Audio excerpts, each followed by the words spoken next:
ज्यादा पापी कौन। चौथी कहानी बेताल पक्षी से। भोगवती नाम की एक नगरी थी। उसमें राजा रूपसेन राज करता था।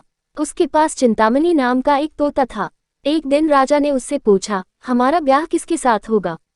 तोते ने कहा, मगध देश के राजा की बेटी चंद्रावती के साथ होगा।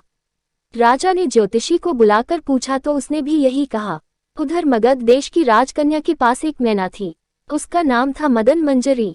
एक दिन राजकन्या ने उससे पूछा कि मेरा विवाह किसके साथ होगा, तो उसने कह दिया कि भोगवती नगर के राजा रूपसेन के साथ। इसके बाद दोनों को विवाह हो गया। रानी के साथ उसकी मैना भी आ गई। राजा रानी ने तोता मैना का ब्याह करके उन्हें एक पिंजरे में रख दिया। एक दिन की बात की तोता मैना में बहस हो गई। मैना ने कहा, आदमी बड़ा पापी, दगाबाज और अधर्मी होता है। तोते ने कहा, स्त्री झूठी, लालची और हत्यारी होती है। दोनों का झगड़ा बढ़ गया तो राजा ने कहा, क्या बात है, तुम आपस में लड़ते क्यों हो। मैना ने कहा, महाराज, मर्द बड़े बुरे होते हैं। इसके बाद मैना ने एक कहानी सुनाई। इलापुर नगर में महाधन नाम का एक सेठ रहता था। विवाह के बहुत दिनों के बाद उसके घर एक लड़का पैदा हुआ। सेठ ने उसका बड़ी अच्छी तरह से लालन पालन किया, पर लड़का बड़ा होकर जुआ खेलने लगा। इस बीच सेठ मर गया। लड़के ने अपना सारा धन जुए में खो दिया।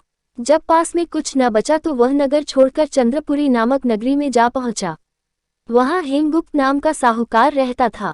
उसके पास जाकर उसने अपने पिता का परिचय दिया और कहा कि मैं जहाज लेकर सौदागरी करने गया था। माल बेचा, धन कमाया, लेकिन लौटते में समुद्र में ऐसा तूफान आया कि जहाज डूब गया और मैं जैसे तैसे बचकर यहाँ आ गया। उस सेठ के एक लड़की थी, रत्नावती। सेठ को बड़ी खुशी हुई कि घर बैठे इतना अच्छा लड़का मिल गया। उसने उस लड़के को अपने घर में रख लिया और कुछ दिन बाद अपनी लड़की से उसका ब्याह कर दिया। दोनों वहीं रहने लगे। अंत में एक दिन वहां से विदा हुए। सेठ ने बहुत सा धन दिया और एक दासी को उनके साथ भेज दिया। रास्ते में एक जंगल पड़ता था। वहां आकर लड़के ने स्त्री से कहा, यहाँ बहुत डर है, तुम अपने गहने उतारकर मेरी कमर में बांध दो। लड़की ने ऐसा ही किया। इसके बाद लड़के ने कहारों को धन देकर डोले को वापस करा दिया और दासी को मारकर कुएं में डाल दिया। फिर स्त्री को भी कुएं में पटक कर आगे बढ़ गया। स्त्री रोने लगी। एक मुसाफिर उधर जा रहा था।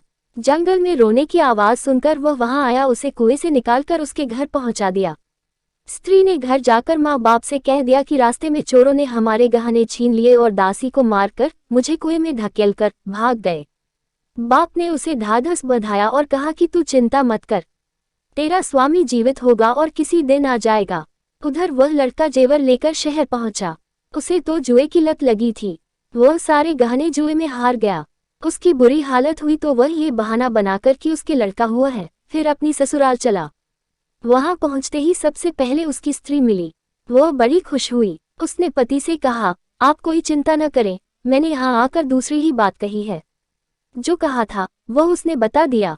सेठ अपने जमाई से मिलकर बड़े प्रसन्न हुए और उन्होंने उसे बड़ी अच्छी तरह से घर में रखा। कुछ दिन बाद एक रोज जब वह लड़की गहने पहने सो रही थी, उसने चुपचाप छुरी से उसे मार डाला और उसके गहने लेकर चंपत हो गया। मैना बोली, महाराज, ये सब मैंने अपनी आंखों से देखा। ऐसा पापी होता है आदमी। राजा ने तोते से कहा, अब तुम बताओ कि स्त्री क्यों बुरी होती है। इस पर तोते ने ये कहानी सुनाई। कंचनपुर में सागरदत्त नाम का एक सेठ रहता था। उसके श्रीदत्त नाम का एक लड़का था। वहां से कुछ दूर पर एक और नगर था, श्री विजयपुर। उसमें सोमदत्त नाम का सेठ रहता था।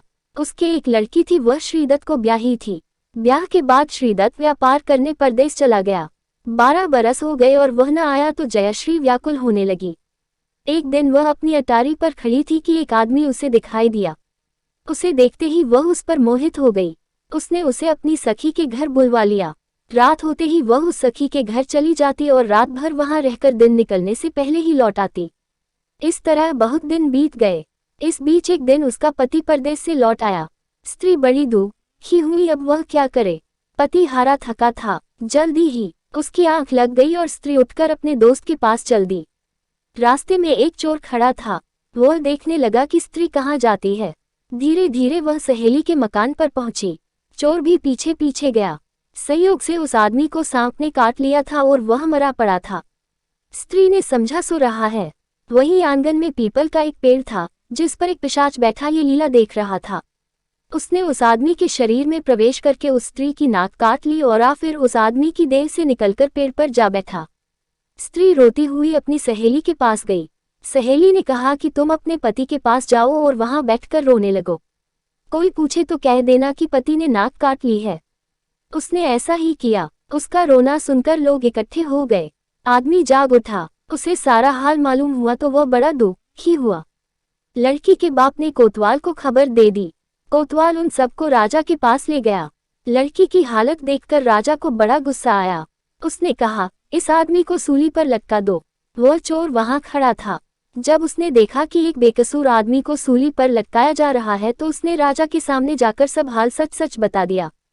बोला, अगर मेरी बात का विश्वास न हो तो जाकर देख लीजिए, उस आदमी के मुंह में स्त्री की नाक है।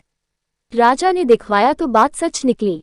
इतना कहकर तोता बोला, हे राजा, स्त्रियां ऐसी होती हैं। राजा ने उस स्त्री का सिर मुड़वाकर गधे पर चढ़ाकर नगर में घुमाया और शहर से बाहर छुड़वा दिया। ये कहानी सुनाकर बेताल बोला, राजा बताओ कि दोनों में ज्यादा पापी कौन है। राजा ने कहा, स्त्री।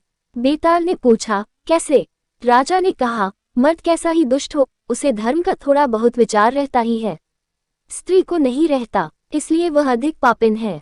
राजा के इतना कहते ही बेताल फिर पेड़ पर जा लटका। राजा लौटकर गया और उसे पकड़ कर लाया। रास्ते में बेताल ने 5वीं कहानी सुनाई।